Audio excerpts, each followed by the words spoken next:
আমরা ই করছি আল্লাহ পাক রব্বুল আলামিনের কাছে আমরা স্বীকার করছি যে কবর দুনিয়া আমরা বিশ্বাস করছি না আল্লাহ পাক রব্বুল আলামিন আমরা কালিমা পড়ছি ইমানের কসম আইনা বিল্লাহি আমরা প্রথম ঈমান আনলাম আল্লাহ তাআলার উপর ওয়ালাইকাতিহি দ্বিতীয় ঈমান আনলাম তার কিতাব সমূহের উপর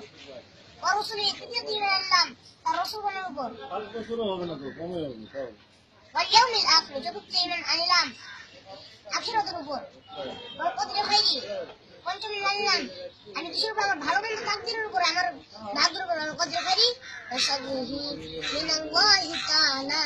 ওয়াল বা'সি বাদাল মাউত আমি ঈমান আনলাম ওই জিনিসের উপর যে আমি কিয়ামতের দিন যখন আমি কবরে চলে যাব তখন আমাকে আবার পুনরায় জীবিত করা হবে এবং এই কিয়ামতের যখন আমরা কবরে চলে যাব এই কবরের জিন্দেগি শুরু আছে কিয়ামতের জিন্দেগি শুরু আছে কিন্তু শেষ নাই কথা ঠিক আমরা আবার পুনরুজ্জীবিত হব ওইখানে কি আমাদের কোনো মরণ নাই দুনিয়াতে আমরা একবার জীবিত হলে আরেকবার মরতে হবে এটা কোরআনের ভিতরে আমরা পড়ছি বাবা তুমি এটা খাইও হ্যাঁ কিছু মনে করো না রাখো আমরা কোরআনের ভিতরে তো পড়ছি যে কুল্লু নাফসিন যায়িকাতুল মাউত আমরা কি করছি যে ব্যক্তি দুনিয়ার ভিতরে জন্ম স্বাদ গ্রহণ করলো তাকে নিশ্চয়ই মৃত্যুর স্বাদ গ্রহণ করতে হবে এটা তো আমরা শুনছি না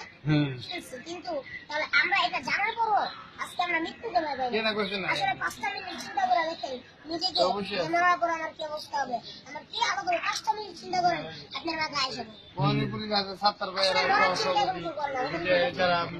দেখেন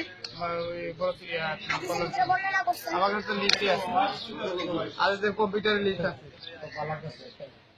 হাদিসের ভিতরে বর্ণনা করছেন আজকে কম্পিউটারে লিস্ট আছে তুমি লিস্টে নিয়ে মহিলার কথা বলতেছে হাদিসের ভিতরে যে একটা মহিলা ছিল মহিলা যে কবরের ভিতরে মারা গেছে মারা যাওয়ার পরে তো এক ব্যক্তি কবরস্থানের সামনে দিয়ে আসতেছে কবরস্থানের সামনে দিয়ে আসতেছিল তো ওই সময় এক ব্যক্তি ওই মহিলা কবর থেকে ডাকতেছে মহিলা কবর থেকে ডাকতেছে মানুষ মারা গেছে কবর থেকে ওর মানুষ ডাকতে কেন তো ডাকতেছে আমি কবরের ভিতরে আছি আমি কি করি না মারা গেলে আমাকে কেউ বাঁচাও আমাকে কেউ বাঁচাও এই পুরুষ আসছে একলা তো আর সাহস হয় না তো আরো 5-6 জনকে ডাইতে আনলো ডাইতে আনার পরে ইমাম সাহেবের কাছে গেল সবাই মিলে তো বলতেছে ইমাম সাহেব কবরের ভিতর থেকে এরকম ডাকার সামনে কি করবো 6 জন মিলে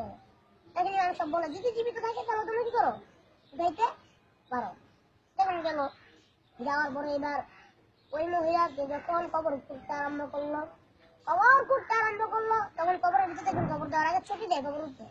একটা ছুটি উঠানোর পরে 2-3টা ছুটি যেরকম এরকম উঠেছে তখন মহিলা বলতেছে আপনারা আর ছুটি উঠেন না আমি কবরের ভিতরে উলঙ্গ আমার ঘরের সামনে আমার ঘর থেকে কেউ একটা কাপড় নিয়ে আসেন একটা পুরুষ যাইয়া তার ঘর থেকে কাপড় নিয়ে আসলো তারপরে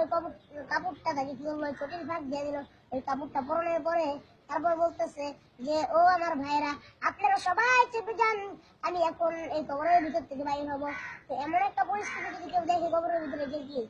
সাহস করবে সামনে দিতে তো কি করছে সঠিক কথা উঠে আনছে এবার মহিলা উঠছে একটা দৌড় মারছে দৌড় মেরে কোথায় তার ঘরের ভিতরে আদব পাইনি না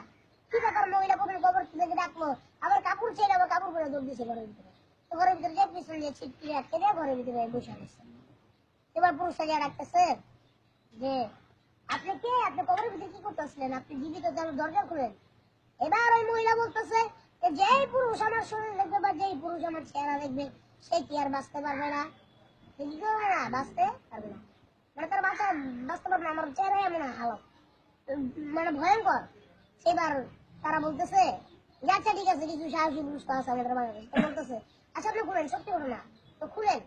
খোলার পরে খুললো মহিলা খোলার পর আয়সা দেখতেছে মহিলার মাথার কাপড়টা যখন মাথার ভিতরে সব জায়গায় কাপড় দেখছে বলতেছে সব জায়গায় কেন কাপড় দিয়ে রেখেছে মাথাটা যখন রয়েছে দেখে মাথার ভিতরে পিছনে শুধু কঙ্কাল শুধু এই হাড্ডি গুলা দেখা যায় এবার মহিলাকে জিজ্ঞেস করতেছে আপনার কেন এই অবস্থা তখন মহিলা বলতেছে যে আমি দুনিয়ার ভিতরে আমি মুরব্বীদের কথা মানি নাই আমি এইরকম ভাবে চুল ছেড়ে দিয়ে রাস্তা করে হেঁটেছি কত পুরুষে দেখেছে এই কারণে ফেরেশতারা তো আমার চুল টেনে টেনে উঠিয়ে ফেলেছে এবং চুলের সাথে মাংস উঠিয়ে ফেলেছে